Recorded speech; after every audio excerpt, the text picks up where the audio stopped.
அப்ப நம்ம அந்த சக்தியை உணராததுனால, நேத்து என்ன நடந்துச்சு அப்படிங்கிறத பத்தி கவலைப்பட்டுக்கிட்டு, நாளைக்கு என்ன நடக்க போகுதுங்கிறத பத்தி கவலைப்பட்டுக்கிட்டு, இன்னைய தினத்த தொலைச்சிடணும். அதுக்கு பதிலா இது எல்லாம் என்ன பண்ணுதுன்னா, நேத்த பத்தி அவங்க கவலைப்படல. நான் நாளைக்கு அ அங்க கூட்டிட்டு போறேன். அந்த செடிகள பார்த்துட்டு நீங்களே சொல்லுங்க. அது ஏதாவது கவலைப்படுதான்னு பாருங்க. நம்ம கவலைப்பட்டு தான் நடக்கிற போது தலைய குனிஞ்சுக்கிட்டு இப்படி தொக்கு தொக்குன்னு தான் நடக்கிறோம். வாழ்க்கையில பேசுறபோது சத்து இல்லாம பேசுறோம். நாளைக்கு என்ன நடக்க போகுதோன்னு பயத்தோட பேசுறோம். நேத்து நடந்தது மாரி அடுத்து நடந்துருமோ அப்படின்னு பயப்படுறோம். எதுவுமே இல்ல என்னால முடியும். இந்த பயமே எனக்கு இல்ல. எனக்கு வந்து ஐ அம் சோ பவர்ஃபுல். ஒரு ஃப்ளவர் வந்து இவ்வளவு மேக்னிஃபை பண்ணி செஞ்சு காட்டுது. ஒரு மரம் வந்து செய்யுது. அப்ப நான் என்ன மனுஷன்? மனுஷனுக்கு எவ்வளவு இதை விட அதிகமான சக்தி இருக்குது. இந்த சக்தியை நான் பயன்படுத்தி என்னுடைய திறமையை காட்டுவேன். இப்ப நீங்க காட்டுனது பூராவுமே என்னென்ன?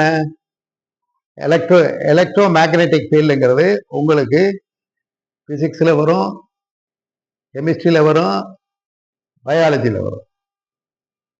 இந்த பயாலஜில எல்லாத்துலயும் என்ன சொல்லுவாங்கன்னா, அதை தனியா எலக்ட்ரோ மேக்னெட்டிக் ஃபீல்ட மட்டும் நடத்துவாங்க. நமக்கு தெரியாது அது இந்த ஃபிளவரோட இருக்கு, நம்ம உடம்போட இருக்கு, நம்ம சக்தியிலே இருக்கு அப்படின்னு அதுக்கு தொடர்பு இல்லாமலேயே நம்மளுடைய பாடத்திட்டங்கள் இருக்கிறதுனால நம்ம என்ன ஃபீல் பண்றோம்னு சொன்னா போர் அடிக்குதுங்க.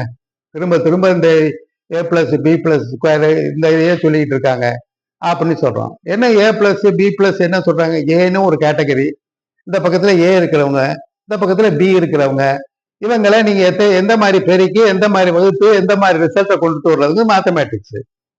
அப்ப இதுல மேக்னிஃபை பண்ணி எவ்வளவு எவ்வளவு பவர் இருக்குது, எவ்வளவு தூரம் அந்த சவுண்டை வந்து ஃபிளவர்ஸ் கொண்டாடுறது அப்படிங்கிற ஒரு மேத்தமேட்டிக்ஸ். அதுக்காக மேத்தமேட்டிக்ஸை படிக்கிறோம்.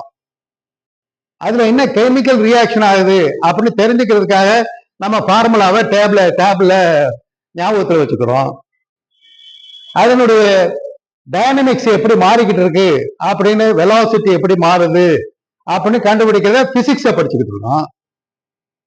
இப்ப எல்லாமே நம்ம படிக்கிறது பூராவுமே